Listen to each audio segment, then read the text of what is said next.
In the streets of Chicago, where reputations mean everything, Lil Reese earned the infamous title of the Grim Reaper of Chiraq. His name was enough to send shivers down the spines of his ops. Man, looking at Lil Reese's eyes, bro, like, I see, and I never really see that with too many people, but you see, you just see just like darkness. Lil Reese, he always been a leader though. Everybody always been following under Lil Reese. I don't even play with Lil Reese. I be telling people, man, don't play with Lil Reese online. He got like black magic spell or something. So, how does someone who once ruled with fear end up as a target themselves? And they shot like 30 times, but they missed us. Yeah, I got hit in the neck. I shot one time. One bullet came from my neck to my back. I was walking in the hospital. I was walking in that bitch. I walked in like, I'm walking in the hospital with my thing on my neck. Once celebrated as one of the most influential voices in the game, Reese has slowly but surely become one of the most disrespected figures in the streets. His fall from grace has been swift and brutal, and it's all out there for the world to witness. In the unforgiving world of street rap, there's always someone ready to bring you down. But with Lil Reese, the trolling is relentless. No one has been more vocal in this respect than 6ix9ine. Bro, put that away, cause when you it on yourself, you didn't pull that out. Man, I don't want to hear that. When you it on yourself, you didn't pull that out.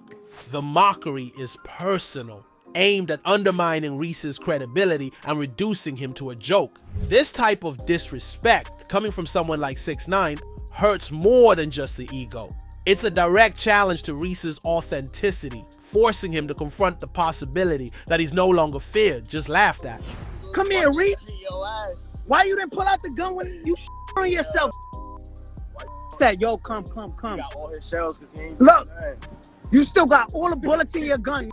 And 6ix9ine isn't the only one. In Chicago, FYBJ Maine has made it clear that Reese's status in the streets is no longer what it once was. He seems like the kind of guy that shouldn't be moving around in situations where he could even get jumped. Then, RXK Nephew throws his own diss on the real Lil Reese, further cementing the idea that Reese's name no longer holds weight.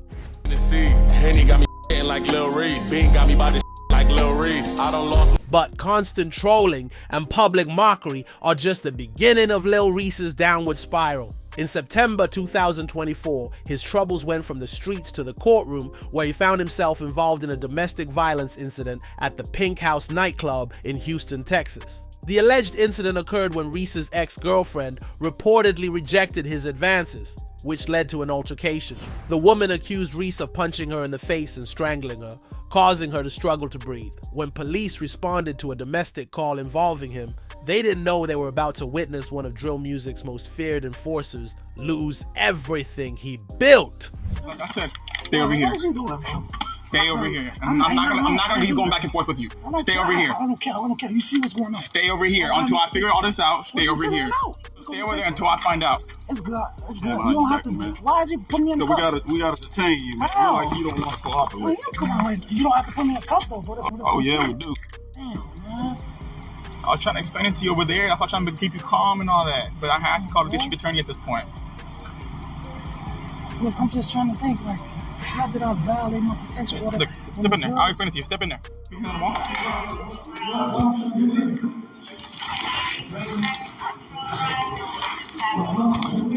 What's up? Oh, give me like 10, 15 minutes. Although the officers tried giving him a chance to explain the protection order violation, for some reason, Chicago's infamous enforcer could not keep his legendary composure. The bars. Right now you're in violation of protective order, man. Put your hands behind your back. What happened? You're in violation of protective order. How?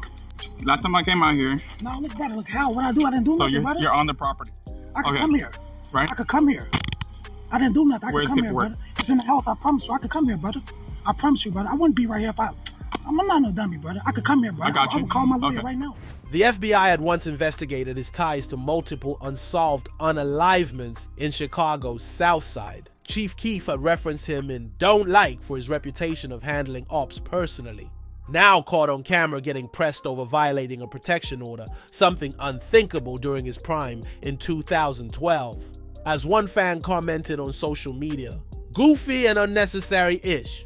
We were calling this man the Grim Reaper at a point in time." The tension only escalated as Reese tried to explain his situation. So right now, I'm gonna detain you. Okay, I'm gonna get in contact with the DA, and we'll go from there. brother. Okay. Okay.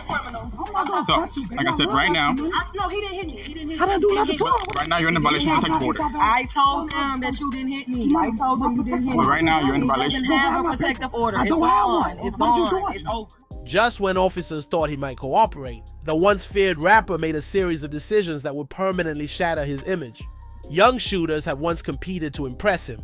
Now he had been caught on camera explaining himself to patrol officers, and his voice was carrying none of that legendary menace that once made rivals switch blocks. However, the situation began getting more tense when Chiraq's feared enforcer lost his composure. That's bro. That's it, bro. That's it, bro. Okay, that's fine. Listen to me, bro. That's it. You do I'm telling you, bro. I didn't do nothing, bro. I didn't violate nothing, bro. I'm okay right now, bro. Okay. Like, come on, man. Mr. Protective Order is dismissed. I'm leaving out my home, and I called you because stop talking to me. I'm leaving. Talk to you, bro. I don't want to talk. I'm leaving, and I called y'all so that I could safely leave my house. With each passing moment, his legendary status seemed to fade further. Why is you calling the police? Stop Come talking to on, me. dark. Stop talking to me. I'm getting out this house just like you just said. Man, I don't want you to leave. I just said that. Man, she good, bro. Like I said, stay over here. What is you doing, bro? Stay over here. I'm not gonna keep going back and forth with you. Stay over here. I don't care. You see what's going on. Stay over here until I figure all this out. Stay over here. Stay over here. This footage hit differently because it exposed what everyone had been whispering about.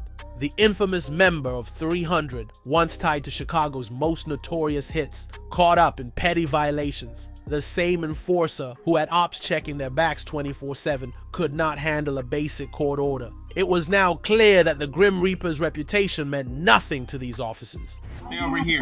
Last time I hear, you had a protective order. Man, okay? So stay over there until I find out. It's good. It's good. You don't have to. Why is he putting me in the cuffs? We gotta detain you, man. Like you don't want to cooperate. Come on, you don't have to put me in the cuffs though, bro. Oh yeah, we do. See, anytime somebody don't want to cooperate and they want to go, but listen, you black man, I understand that. I'm gonna put you over here in this car, let you cool off. I'm good. I promise you. I know you're good. Johnson, look. Johnson, talk to me, Johnson, please. Yeah, we're gonna talk. Let's get in the car, man. It's hot out here. Johnson, that's what I'm saying. Talk to me, Johnson. You ain't gotta put me in the car, Johnson. Yeah, we gotta put you in the car because it's hot. Look, Johnson, man. I got you. Just talk to me, man. We all gonna talk to you, my man. His attempts at maintaining control only made things worse. So this guy was talking to you when I walked up. Yeah, you wasn't. I know, but I know that. Look how you doing me, man. I'm gonna cut you down. Look how you doing me, Johnson. What is this? That's my journey, Johnson. I don't even do nothing. You live here, my man? Yeah, that's why I stay at, man. All right, let's have a seat, man. Cause like I say, reason why. Listen. Let's have a seat. Crank that AC up on me. Let that man do his job, man. Let that man do his job, though, man. See, I gotta let you in on a secret, my brother. See, when we come out here and everybody's peaceful, quiet, and cooperating, we don't have to do all this. You follow me? See, I caught the tail end of it. So take it from my perspective, though. I just pulled up, you saw that, and I can see you two going back and forth. Man, look at me like I'm your son. I'm treating you like you're my son. I'm gonna tell my son, I'm gonna give my son the same advice. You understand what I'm saying? At this point, the final moments of freedom were slipping away. So all you doing is just calming yourself down. Let me go talk to him and see what y'all was going back and forth about. Look, Johnson, he came in before. He locked me up. I got locked up. Oh, he know you? He know me. That's Okay. why he was doing that, Johnson. Okay. He thought I had a protector order. He said, Okay. come here, you violate your protection order. Whole time, Johnson, I never violated. You can feel that air? Yeah, I can feel it, Johnson. Whole time, I never violated it, Johnson. You didn't? The judge. You live here? Yes, why I stay on there. You got a charge on you? I had a charge. What happened to the I'm case? on bond right now. You on bond? Look, they put me on increment. They give you got a bond condition? They got off. Yes, they just got Oh, off. so you clear on that? I'm clear on everything. Okay. Go back to my crib, everything. My girl married right now. It's like I came in the house like 8 in the morning, 10 in the morning. She just heated up right now. So she called them and said, y'all come get me. I just want to leave out. Then he pulled up and said, Yeah, my computer was down, so I couldn't read all the he pulled up information. and said, you violate your protection order. I ain't on the protection order. Oh, and that's what y'all were going back and forth when I put. I ain't on the protection order. Me not knowing that, and me, I'm just on the safety side of it, right? Man, I'm not. Before things get out of control. Okay, give me a second. I'll be right back. Give me a second. His name had once cleared parties. His connections had run so deep that even Chicago PD moved carefully around him. now caught in standard processing while trying to explain away a protection order violation. No feared enforcer, just another suspect on a Tuesday. As fans pointed out online, good. Lock that woman, beat her up with actual tough guys. Eventually, even the infamous Grim Reaper realized he could not intimidate his way out of this situation. Look, I don't even talk to you. what's up? Yesterday, I just had the ankle money tomorrow. I got you. Like, get in the car. I'll explain it to you. Seriously, I'll seriously explain it to you. Okay? Get in the car for me.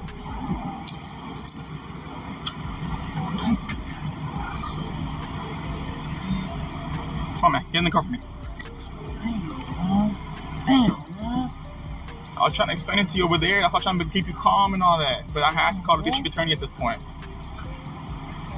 Look, I'm just trying to think, like, how did I violate my protection order? Look, step in there. I'll explain it to you. Step in there.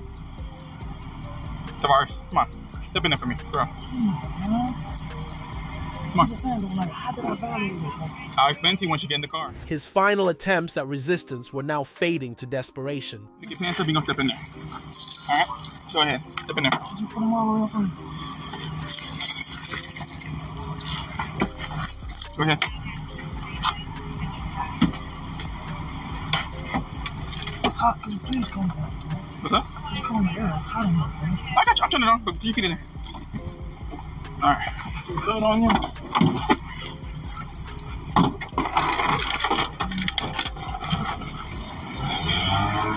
Once controlled entire territories through fear alone, now reduced to posting jail pics and acting like time behind bars was something to celebrate. His old allies have now started distancing themselves, knowing his reputation is beyond saving. In the end, Chiraq's feared enforcer surrendered without the fight everyone expected. You can walk.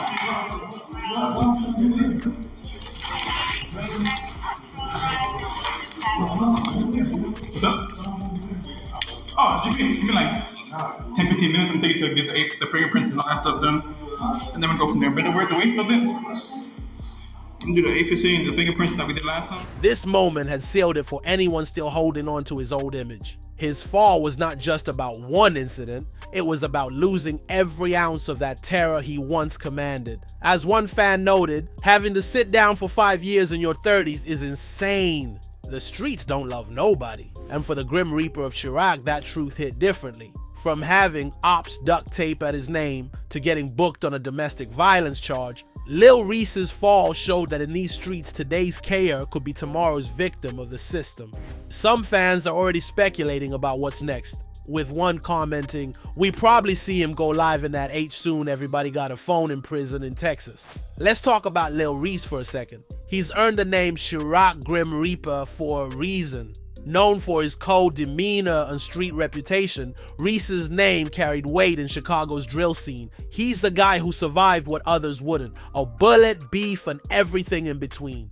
This is the story of Lil Reese, a figure whose survival and savage reputation have made him a legend in the streets. Lil Reese, born Tavares Taylor, earned his reputation on the infamous south side of Chicago.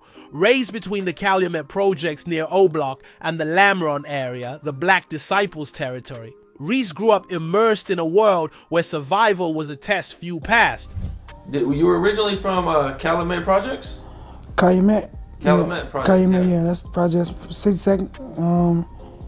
In Calumet, it's called the Calumet Building. Just north of O-Block, right? No, it's south. It's right across the street from O-Block, but they two projects down. The name Lamron, a clever flip of the street name Normal, was anything but normal. It birthed a generation of young rappers destined for infamy, including Chief Keef and Lil Durk. Reese wasn't just a product of this environment, he was forged by it. By the age of 5, he was already flashing gang signs, a reflection of the cyclical violence that plagued his community. For Reese, the streets weren't just a place, they were home. Used to be walking around, gang banging.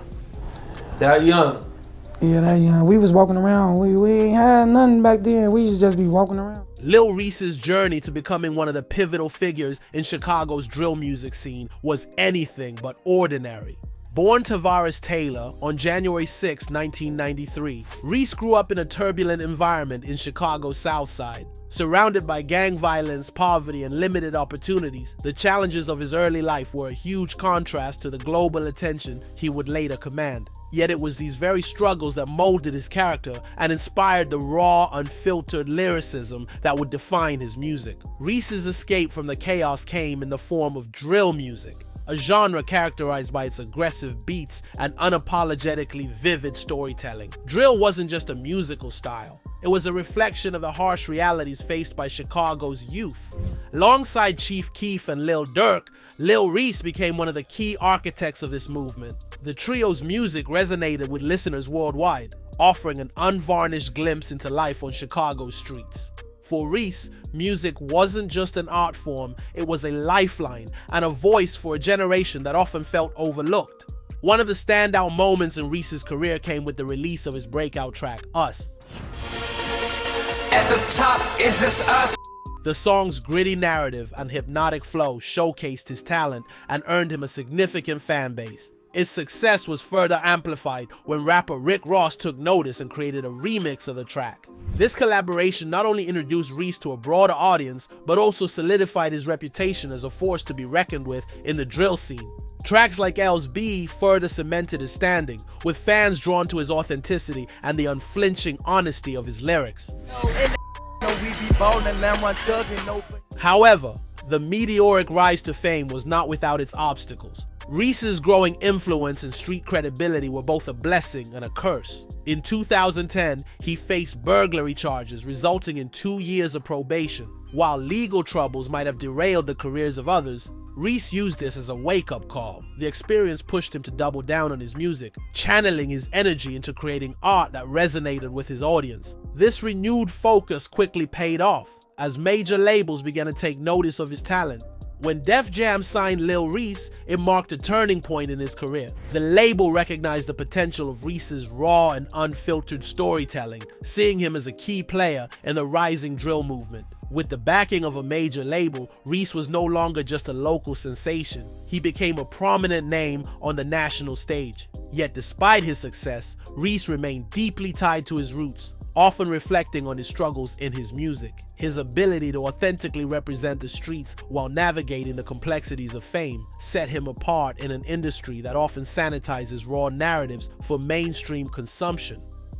As Reese's musical career flourished, his reputation on the streets grew just as rapidly. In the world of drill music, credibility wasn't just about talent, it was about living the life you rapped about. For Lil Reese, this was never in question. He had earned his stripes long before stepping into a recording booth, and his street reputation became as much a part of his brand as his music. The turning point in Reese's street legend came during his feud with Lil Jojo, a rival rapper affiliated with the Gangsta Disciples, GD. The conflict wasn't just a personal spat, it was a representation of the larger tension between Reese's Black Disciples, BD faction, and their GD adversaries. In the early 2010s, this rivalry spilled over from the streets into music, with diss tracks serving as both lyrical jabs and declarations of gang allegiance. Lil Jojo's 2012 diss track, BDK 300K, directly targeted Reese and his crew, escalating an already volatile situation.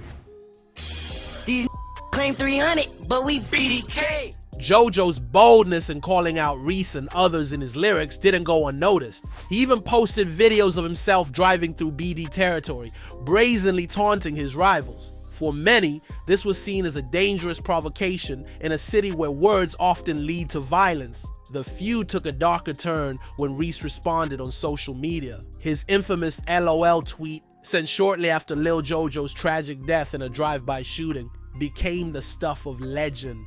While the tweet itself was simple, its implications were anything but. To the public, it seemed like a chilling acknowledgement of the consequences of their feud. Although Reese never admitted any direct involvement in Jojo's death, the timing of his tweet added to his mystique, further solidifying his moniker as the Grim Reaper. This nickname wasn't just about the tweet or the feud with Jojo. It encapsulated Reese's larger-than-life persona, a man who seemed untouchable, both in the music industry and on the streets. The Grim Reaper moniker symbolized his resilience, his survival in a world where many didn't make it, and his ability to thrive amidst chaos. With fame came enemies, and Reese's life remained a constant battle for survival. By 2013, the Chicago rapper has cemented himself as a prominent figure in the drill scene. But with that recognition came enemies, heightened media attention, and relentless legal troubles. One of the most defining moments of Reese's early career came in May 2013 when footage of an altercation involving him went viral. The video showed Reese allegedly a woman during a heated dispute. While the full context of the incident remained unclear, the footage sparked widespread outrage. Critics lambasted Reese for his actions, while his supporters pointed to the environment that shaped him as a potential explanation for his behavior. Nonetheless, the viral nature of the incident painted Reese in a negative light, placing him under intense public and legal scrutiny. The fallout was swift. Reese was arrested and charged with battery and trespassing following the incident. For many, this marked a turning point in his public image, an illustration of the fine line he walked between his music career and his tumultuous personal life. Yet for Reese, the controversy seemed to fuel his mystique as the Grim Reaper. His ability to remain unfazed by the incident and its repercussions only added to his enigmatic persona. Despite the public backlash, Reese's career didn't falter. In fact, the incident solidified his reputation as someone who was as raw and unfiltered in his personal life as he was in his music. For fans of drill music, authenticity is paramount, and Reese's unflinching realness resonated with his audience. They saw him not as a polished celebrity, but as a reflection of the harsh realities faced by many in Chicago. Later that same year, Reese faced yet another legal battle. This time, he was accused of purchasing a luxury BMW using falsified documents. The allegations suggested a level of sophistication uncommon in most celebrity scandals, sparking further intrigue around his lifestyle. The case highlighted the duality of Reese's persona. On one hand, a rising rap star. On the other, a man deeply entrenched in the hustle that often accompanies life in Chicago's most challenging neighborhoods. While these legal troubles could have derailed the careers of less resilient artists, Reese seemed to thrive in the chaos. His ability to navigate these challenges while maintaining his status as a top figure in the drill scene was a testament to his resilience. Fans continued to support him, drawn to his unapologetic authenticity and the gritty realism of his music.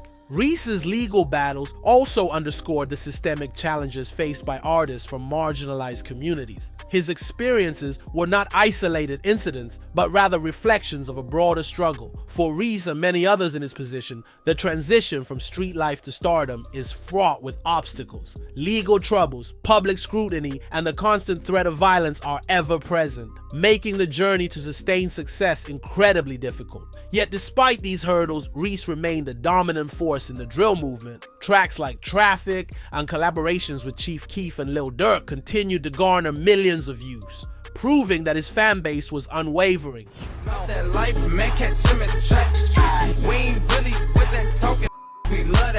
To them, Reese's legal troubles were just another chapter in his story, a story that mirrored the lives of many who felt overlooked by mainstream society. By 2013, Lil Reese's reputation as the Grim Reaper was firmly established. His legal troubles only seemed to amplify his aura, making him both a target and an icon. To his critics, he was a symbol of everything wrong with drill culture, a glorification of violence and lawlessness. But to his supporters, he was a voice for the voiceless, a figure who represented survival in the face of relentless adversity. As Reese navigated these challenges, it became clear that his journey was about more than music. It was a testament to his resilience and a reflection of the complexities of life in Chicago's South Side. For better or worse, Reese's authenticity was his greatest strength, and it was this quality that kept him at the forefront of the drill scene, even as the world around him seemed determined to bring him down. Lil Reese's invincibility was put to the ultimate test in 2019. A near-fatal shooting left him critically injured with a gunshot wound to the neck. Tavares Taylor, better known as Lil Reese, is in critical condition this hour at Advocate Christ Medical Center with a gunshot wound in the neck. Most would have succumbed, but Reese, he walked out of the hospital alive, earning even more respect as the man who cheats death. That day, reports indicated Reese had been shot in the neck in the south suburbs of Chicago. The injuries were severe. His survival was nothing short of miraculous. For most, such an incident would mark the end of their career, if not their life. For Reese, however, it became yet another chapter in his legend. The images of Reese being rushed to the hospital, coupled with initial reports that he was in critical condition, sent shockwaves through the drill music community. Many feared the worst, but Reese's resilience shone through. Just days later, he was discharged from the hospital. Fans were in awe of his ability to endure such a violent attack and live to tell the tale. Social media was flooded with reactions, memes, and tributes, cementing his status as someone who, in the eyes of many, had cheated death itself. For his supporters, this event was proof that Lil Reese truly lived up to his Grim Reaper moniker. He wasn't just a rapper, he was a symbol of survival, a man who had stared death in the face and emerged victorious. The shooting and its aftermath added layers to his persona, portraying him as someone unbreakable in the harshest of circumstances. However, the incident also highlighted the dangers that come with fame in the drill scene. For Reese, this wasn't just a random act of violence, it was a reminder of the life he had lived and the enemies he had made along the way. The world of drill music is deeply intertwined with street politics, and Reese's notoriety had made him a target. Surviving this attack didn't just bolster his reputation, it painted an even bigger target on his back. 2 years later, in 2021, Reese's resilience was tested once more. On May 15th, another shooting left him wounded, this time more gravely. Reports indicated that Reese was among 3 people shot during an altercation at a parking garage in Chicago. The confrontation was reportedly over a stolen vehicle, escalating into gunfire. Reese was hit in the face and suffered injuries that left him partially blinded in one eye. The aftermath of this second shooting was just as dramatic as the first. Images and videos of Reese bloodied and injured circulated online, sparking another wave of concern and speculation. Many questioned whether he would recover fully this time, while others marveled at his ability to survive yet another brush with death. Despite the severity of his injuries, Reese once again defied expectations. His recovery wasn't easy. Losing sight in one eye was a permanent reminder of the violence that surrounded him, but he refused to let it define him. For his fans, Reese's survival was more than just a physical feat, it was a testament to his unyielding spirit. Each of these incidents served to deepen the mythology surrounding Lil Reese. To some, he was a walking miracle, someone who could withstand the harshest of blows and keep moving forward. To others, his survival only reinforced the idea that he was untouchable, a figure who seemed to defy the very rules of life and death. Love him or hate him, the name Lil Reese will forever be etched in the annals of hip-hop history. He's not just the Grim Reaper of Chiraq, he's a survivor, a legend, and a man who continues to defy the impossible.